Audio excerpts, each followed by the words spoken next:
What if a truth, hidden in plain sight and silence for centuries, could reshape everything you believe about history's most pivotal moment? Imagine Mel Gibson, a filmmaker renowned for his unyielding pursuit of historical and spiritual authenticity, making a startling revelation on a platform as unexpected as the Joe Rogan Experience, a revelation that left even the host speechless. Gibson spoke of compelling evidence, an ancient linen cloth bearing the faint, inexplicable image of a man scourged, pierced by thorns, and nailed through his hands and feet. This image, he asserted, matched the biblical accounts of Christ's passion with breathtaking precision, from a first-century hairstyle and fabric weave consistent with ancient burial cloths, to pollen native only to the Jerusalem region embedded within its fibers. This is a Shroud of Turin, but Gibson, drawing from sources close to his meticulous research for films like The Passion of Christ, mentioned something even more astonishing. The claim by an archaeologist who assisted in translating the Passion into Aramaic that careful examination of the shroud's image reveals imprints consistent with Tiberius Caesar's coins placed over the eyes, an ancient Jewish burial custom. This isn't just about a relic. Gibson's conviction points to a confluence of scientific findings and historical details that many have tried to bury or dismiss for decades. Are these details mere coincidence? Or do they point to the shroud being the authentic burial cloth of Jesus Christ, a silent witness to the Passion, and perhaps even the resurrection? As a small thank you for joining us today, we offer a moment of shared blessing. Comment with the word faith. If you're open to receiving a special closing thought dedicated to all who participate. And please tap like if you appreciate these moments. Mel Gibson spoke on Joe Rogan not merely as a filmmaker with an opinion, but with the unwavering conviction of someone who has grappled with profound evidence. While not a scientist himself, his work has brought him into close contact with religious scholars, historians, and technical experts who demand rigorous accuracy in portraying biblical events. His confidence, reportedly drawn from private conversations and in-depth studies, suggests the existence of nearly irrefutable evidence linking the shroud to Christ. What is it about this cloth that captivates and challenges, making even skeptics pause and reconsider? Gibson presents a view where faith and reason converge, where ongoing scientific inquiry, instead of disproving, continually adds weight to the shroud's authenticity. Be sure to stay with us as a round chapter, for we'll delve into the specific scientific findings from the STIRP project and other expert analyses, including details about the blood type found on the shroud and its connection to other significant Christian relics. Evidence Gibson finds overwhelmingly compelling. Could this cloth truly hold the key to history's greatest mystery? Mel Gibson's conviction regarding the Shroud of Turin, as expressed in settings like the Joe Rogan Experience, isn't born from blind faith alone, but from a deep engagement with evidence that many find compelling. He emphasizes that this isn't just an ancient piece of fabric. It's an object of intense, ongoing scientific inquiry. With each investigation, he suggests the theory that the shroud genuinely wrapped the body of Jesus Christ gains more weight. He points to the fact that modern science has repeatedly tried to dismiss the shroud, only for new tests and analyses to raise even more profound questions that defy simple explanations, often strengthening the case for its authenticity. Gibson is reportedly fully convinced that the shroud offers physical evidence of what happened after the crucifixion, highlighting bloodstains and wound marks that precisely match the gospel accounts. Details so accurate, he argues, that no medieval forger could have reproduced them, especially lacking advanced anatomical knowledge or tools. His conviction, the transcription notes, deepened after studying findings from experts involved in the Shroud of Turin research project, STIRP. This team, comprising top-level scientists in fields like nuclear physics and medicine, and even experts from NASA, conducted exhaustive tests in 1978.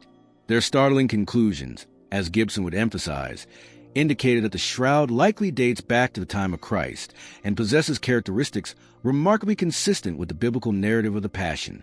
The scriptures themselves speak clearly of Jesus' burial cloth. Matthew 27 verses 59 to 60 recounts Joseph of Arimathea taking Jesus' body, wrapping it in a clean linen shroud, and laying it in his own new tomb. The Gospels of Mark and Luke affirm this, and John 19 verse 40 add that Joseph and Nicodemus prepared Jesus' body, wrapping it in linen cloths with spices according to Jewish burial customs. The Shroud of Turin, a linen cloth measuring approximately 4.36 by 1.10 meters, fits this historical description precisely. The image imprinted upon it shows a man whose wounds align perfectly with those described in Scripture. Visible marks on the wrists and feet consistent with nailing, a wound on the right side of the chest matching the Roman spear thrust, and clear evidence of a crown of thorns, a unique form of humiliation specific to Christ's passion, not a standard part of Roman crucifixions. What other microscopic details, invisible to a medieval forger, does this cloth hold that continue to baffle scientists and intrigue seekers of truth like Gibson?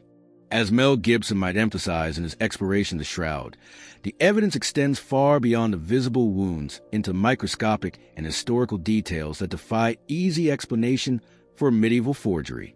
Consider the mystery of the pollen.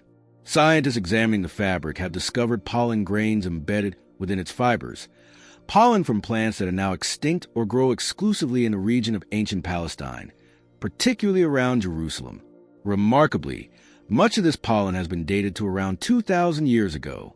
How could a forger in 14th century Europe have access to, or even conceive of incorporating, such specific, ancient, and geographically isolated botanical evidence? It's a detail that Gibson, with his commitment to historical accuracy, would find profoundly significant. Another striking clue, which Gibson highlighted as being pointed out by an archaeologist he consulted, involves faint imprints discovered around the eye area of the image.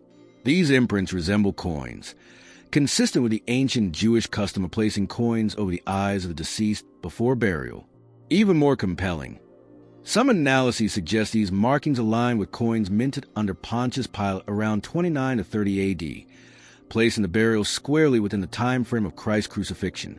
Gibson points to this as a crucial detail, challenging how any medieval forger could achieve such historical precision, especially concerning artifacts and customs not widely known or understood in later centuries. The mystery deepens further when considering the blood type found on the shroud. Scientific tests have identified it as AB positive. Intriguingly, this is the same blood type reported in connection with the Eucharistic miracle of Lanciano, Italy, where, in the 8th century, a consecrated host is said to have visibly transformed into living flesh and the wine into blood. For many believers, including potentially Gibson as he presents this evidence, this match is seen not as mere coincidence, but as a possible divine fingerprint, a thread connecting these sacred mysteries to the physical reality of Christ. Adding to this are the testimonies of over 40 scientists worldwide who, after extensive research, many beginning as skeptics, concluded that the overwhelming weight of physical and historical evidence supports the actual bodily resurrection of Jesus of Nazareth. What other unexplained phenomena does the shroud present that continue to baffle science and point towards something beyond our comprehension? The scientific and historical details surrounding the Shroud of Turin are compelling, but as Mel Gibson might further emphasize, it's the nature of the image itself that presents some of the most profound and baffling mysteries. Experts agree that this is no ordinary painting or scorch. Advanced imaging techniques, including infrared scans, reveal that the image on the linen possesses three-dimensional properties, meaning it contains distant information encoded onto the cloth, something unheard of for ancient or medieval artworks. Imagine Gibson, as a filmmaker deeply familiar with visual effects and image creation, marveling at this inexplicable characteristic. The most stunning visual revelation occurred in 1898, when the shroud was first photographed. The resulting negative plate showed a clear, detailed, positive image of a man's face and body, far more distinct than what is visible to the naked eye on the cloth itself. That moment stunned the world, suggesting the image itself was somehow a negative, centuries before the invention of photography. Furthermore, the shroud has demonstrated remarkable resilience, surviving fires, one of which melted part of its silver container, yet the image remained. Being boiled in oil in 1503 to test its authenticity, the image was unchanged, and the simple passage of nearly 2 millennia, if its earliest dating is considered. For Gibson, this endurance through time and trial might itself seem like a testament to its extraordinary nature. The Catholic Church, for its part, has approached the shroud with a blend of cautious reverence and openness to scientific inquiry. Rather than forbidding research, it has often encouraged unbiased investigation. Pope John Paul II, for instance, stated that the church lacked the specific scientific expertise to render a final verdict on its origins, but welcomed continued study. Earlier, Pope John XXII, upon viewing the cloth, is famously said to have exclaimed, "The finger of God is here." This sentiment, that the shroud is not merely a historical puzzle but something profoundly spiritual, has endured. When Mel Gibson brought the shroud back into mainstream conversation, as he did on the Joe Rogan Experience, he reignited that sense of awe and prompted a new wave of curiosity, encouraging people to look beyond dismissals and explore the evidence for themselves. If the thought that God might leave such a mysterious and profound sign for humanity to contemplate resonates with your spirit, feel free to share amen in the comments below. Gibson's approach, as presented, isn't to force belief but to point toward the wealth of accumulating evidence that challenges easy answers. What specific details in the Gospels align with this mysterious cloth, further strengthening the case for its authenticity? As Mel Gibson might emphasize, the narrative surrounding the Shroud of Turin gains further weight when aligned with the Gospel accounts of Jesus' burial. The Bible tells us that Joseph of Arimathea, a courageous disciple, requested Jesus' body from Pilate, wrapped it in a clean linen shroud, and laid it in a new tomb carved from rock. Without this brave act, defying Roman authorities to honor a man they deemed a political threat, the shroud, if it is indeed the burial cloth, might never have been preserved for future generations to study and venerate. Gibson, a filmmaker who understands the power of individual courage against systemic opposition, would surely see Joseph's actions as pivotal. The shroud's early history, for the first 3 centuries, was likely one of careful protection and hidden veneration during times of intense Christian persecution, with more explicit records of its existence beginning to surface around the 6th century and later in France in the 14th century. One of the most significant challenges to the shroud's authenticity came in 1988, when carbon-14 dating tests concluded the cloth was only about 700 years old, suggesting a medieval forgery. For many, this was considered definitive proof against its earlier origin. However, as Gibson would highlight in any thorough investigation, these tests have since come under intense scrutiny and are now considered by many experts to be deeply flawed. The sample taken for testing was reportedly very small, only 7 centimeters, and crucially, may have come from a section of the shroud that had been repaired or rewoven in the Middle Ages, possibly after fire damage. Such areas, often contaminated with newer threads and material, and having endured scorching water damage, and even being boiled in oil to test authenticity in the past, would yield drastically altered carbon levels, not representative of the original cloth. Scientists later agreed that these initial carbon test results could not be considered conclusive, with most other lines of evidence pointing to a much older origin, consistent with the time of Christ. Beyond dating controversies, the forensic details imprinted on the shroud, as Gibson would surely note, mirror the brutal specifics of Christ's passion with astonishing accuracy. There are visible marks consistent with Roman flagrum, the brutal whip used for scourging, evidence of deep wounds, significant swelling around the eyes, a broken nose, and even indications that parts of the beard were torn from the face. The image shows the devastating toll of carrying the heavy cross on wounded shoulders, the falls to the ground, and the mingling of earth, blood, and sweat.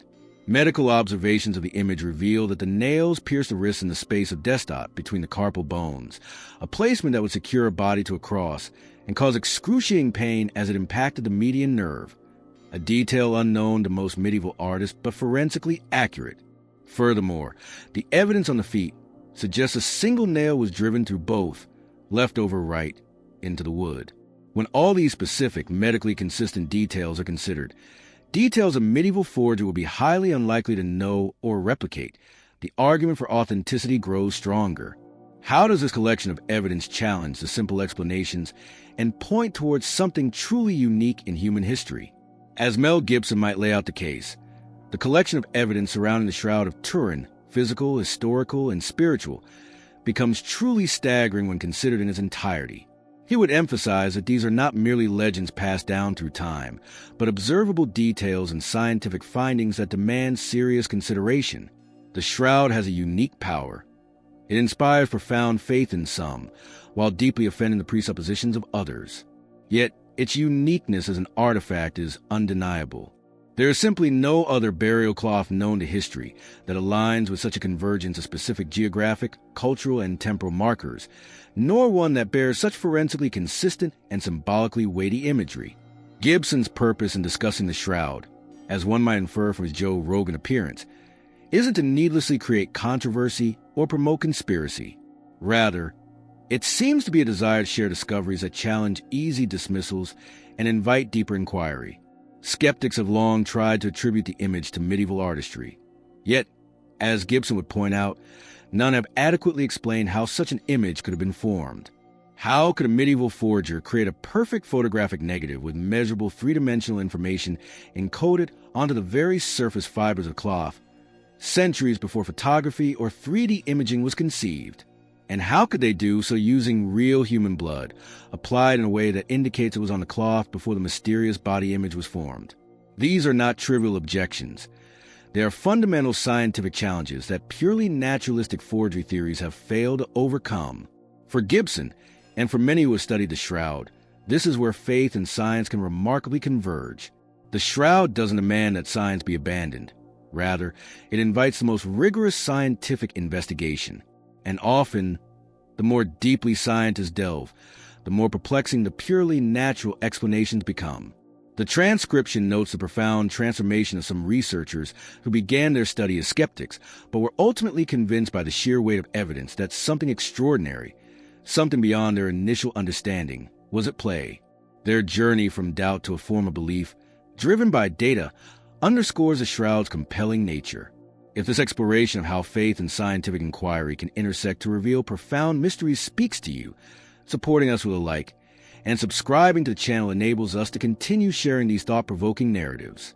What is the most astonishing explanation that science itself has proposed for the image's formation, and what does it ultimately mean for those who seek the truth behind this enigmatic cloth? The most compelling, yet scientifically baffling, explanation for the image on the Shroud of Turin, one that Mel Gibson, with a profound interest in the resurrection, would surely find captivating, points towards an event of unimaginable power. This is the theory of a sudden, intense burst of vacuum ultraviolet radiation emanating from the body within the cloth. Scientists like Dr. John Jackson propose that this powerful energy, perhaps occurring at the moment of resurrection, could have caused a subtle dehydration and discoloration on the very top surface of the linen fibers, creating the precise, three-dimensional negative image of both the front and back of a man. Crucially, there is no known natural source, geological, biological, or atmospheric, that could have produced such specific radiation inside a sealed tomb. This leaves the door open to what the transcription calls a supernatural event or something transphysical. Science, by its nature, cannot definitively prove supernatural causes, as its realm is the physical world. However, as Gibson might appreciate, when all known natural explanations fall short, when the evidence points to something radically other, it becomes reasonable to consider that something beyond our current scientific grasp may have occurred.